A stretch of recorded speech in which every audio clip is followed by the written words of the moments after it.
Andre Ward. Thank you, brother. Andre, a quick question. Since you are retired, who do you think is among the top of the light heavyweight division now that you relinquish your post and enjoying your retirement in life? Yeah, it's up for grabs.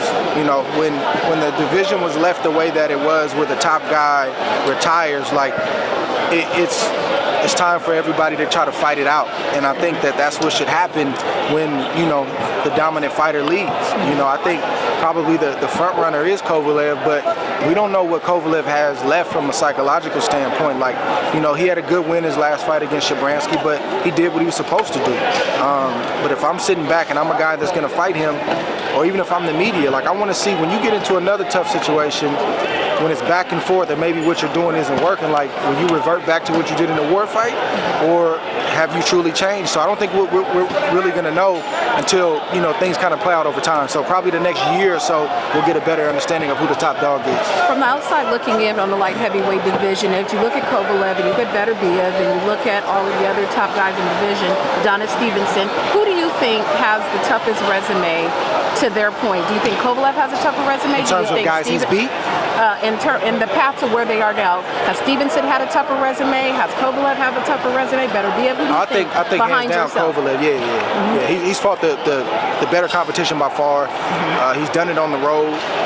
He's done it the hard way, Kovalev. So he's definitely got the best resume thus far. What do you think about Lucas's victory today? Very dramatic fight. Man, the main event was tremendous, man. Like, when I'm calling a fight, like, I have a sense of the way that it's going, but I'm not judging it, say, like, maybe the way Harold is, round for round, so I got to go back and look at it, but it was definitely a tough fight, and right now, I feel like the fight could have went either way. Maybe with Sorong Visai having the edge, maybe, but I don't think we could have complained if it went the other way. Man, selfishly, I do. I want to see it, like, immediately, but I think both guys should probably take an interim fight and then kind of, you know, do some self-evaluation and kind of see if it makes sense physically to bring it back, because that was a brutal fight. What do you make of Rungisai's story, eating out of a trash can? Guy Estrada's mom passed away 20 years ago. Man, like, both guys had a tremendous story, or have a tremendous story, and that's what shapes a fighter's mind, shapes a fighter's mentality. Like to the average person, like, boxing is a foolish game. You're fighting, you're getting hit in the head, you're battling, and to the average Joe, they're like, why would you want to be a part of a sport like this? Well, this sport has saved a lot of lives, and it's put people in positions that they otherwise might not be in some cases. So you look at both guys that just fought in the main event, and their past has shaped them. So that's why they can take a big shot that the average person would cower from and come back and hit the other guy and battle the way that they did for 36 minutes. So I think boxing is a beautifully ugly sport, and I love it. Just from your bird's eye. Andre, what's leading Sorong Visai to these wins over elite fighters? To the naked eye, it looks a little uncoordinated, a little ugly. So what's he doing? He's got a lot of fights. He's got almost 50 fights, and he's got a lot of experience. He's got ring experience. He's got life experience, like we just talked about. And you know, when you beat a guy like Chocolatito 2 times and then starch him like he did the second time, like, your game's gonna go to the next level. And he's getting recognized in Thailand like never before. He works for the police force. I think they're putting him through school. Like, his life is changing, and this is a guy who, again, was eating out of a trash can and picking up trash. So the things that's happening to him, man, like, it's probably something he never thought would happen in his wildest dreams. So, and he's an extremely hard worker from what you see and from what we hear. Like, every time we interview him in a fighters meeting after a win, he said, I trained harder for this fight than I did the last. And we're like, you can train harder than you did the last fight?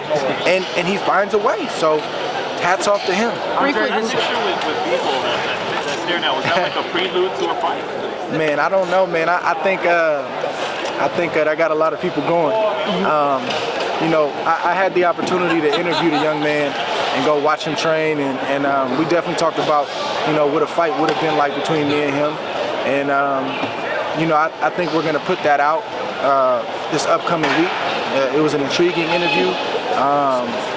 We talked about the elephant in the room, and I got a chance to see him up close, and I appreciate him opening up his training camp to me the way that he did, and he's better than I thought he was. And I know that's just sparring, but he's a lot better than I thought he was up close and personal. What do you make of Sean Porter? More than just being strong, like, who Kovalev is right now. Like, I don't mean that in a, I'm not trying to slight him, but coming off of what he just came off of the last 2 fights that we had, you got to watch him for a little while to kind of see where he's at psychologically. Like I do like, you know, offensively his performance against Shabransky. Like he looked explosive. He looked like he was back. And I think you got to give it a little bit of time to see. What you make with Sean Porter going in the ring, calling out Danny, and then Thurman too? Man, I think Sean is just trying to make some noise, man. I think he's trying to get recognized. You know, he's a guy that'll fight anybody. He's a throwback type of fighter. You know, I'm not used to seeing Sean do that, but at the same time, I mean, maybe he felt like he had to kind of make some noise. So the 147-pound division, man, is sizzling right now.